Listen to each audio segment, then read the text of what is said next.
G'day guys, I'm Dale, and welcome to 29 Ways to Stay Creative. Now, today we're looking at two steps. Step number 9 and step number 20 and step number 27. Step number 27 will start at the end because I think it's quite an imperative process. It's preparation for when you're trying to get creative.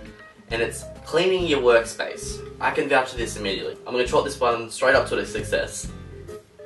Clean your workspace, because you can't work in a messy environment. I find myself, if I'm sitting down, I go into an editing lab and there's cables everywhere, or there's Wacom tablets stashed in the corner. I can't work in that. I find it a massive distraction to my process. I end up focusing on the tangle of cables and I have to untangle them. Call it OCD if you want, but I think it's more just a way of getting yourself organised. So before I start any project, I make sure I clean my room. I was going to show you cleaning my room, so here it is.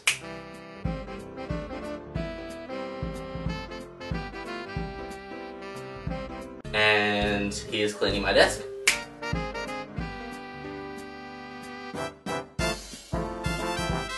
Now I'm in a very creative zone. There's a lot less distractions, I think it is. And also, it's kind of a double-edged sword. A big man, big creative guy, very smart man, you may know him, Mr. Albert Einstein. He always recommended doing medial tasks when you're focusing on a bigger task, because you're stimulating your brain by doing something that doesn't take your entire brain. So he used to work in a post office. That meant just filing letters away in pigeonholes.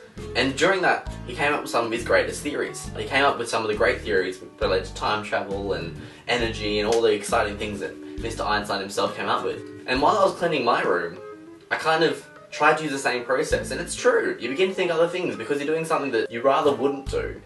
And your mind travels onto other things. And this is one occasion where it's okay for your mind to travel on something, because you're not using your entire brain to clean your room, you're using a little small amount of it.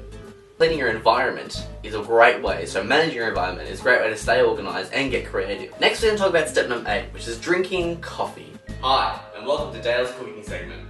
This is the remix.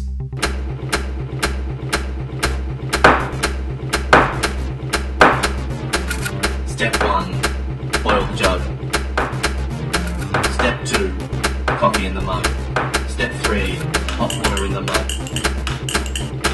Step 4, apply some milk. Step 5, apply some sugar. Step 6, drink the coffee. That's great.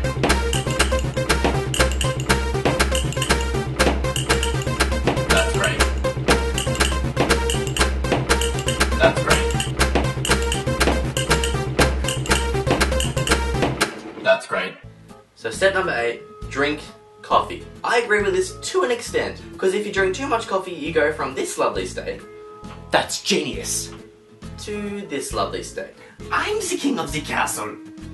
I find it weird how this is on the list, to be honest, but I can vouch for it.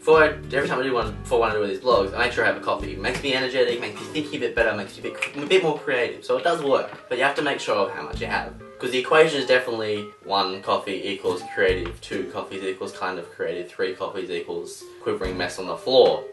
That's bad. That's not good. On a side note, can anyone tell me what a short, long, black is? It's 2 conflicting ideas. You have a short, long, black. Short and long. I get the black bit. It's quite a strong coffee. But short and long? Just don't get that. Don't get that at all. I give out coffee. I'm a little biased because I just had one then. But still, coffee is good. Drink coffee, but not too much. Anyway guys, keep tuned. Remember, this is good.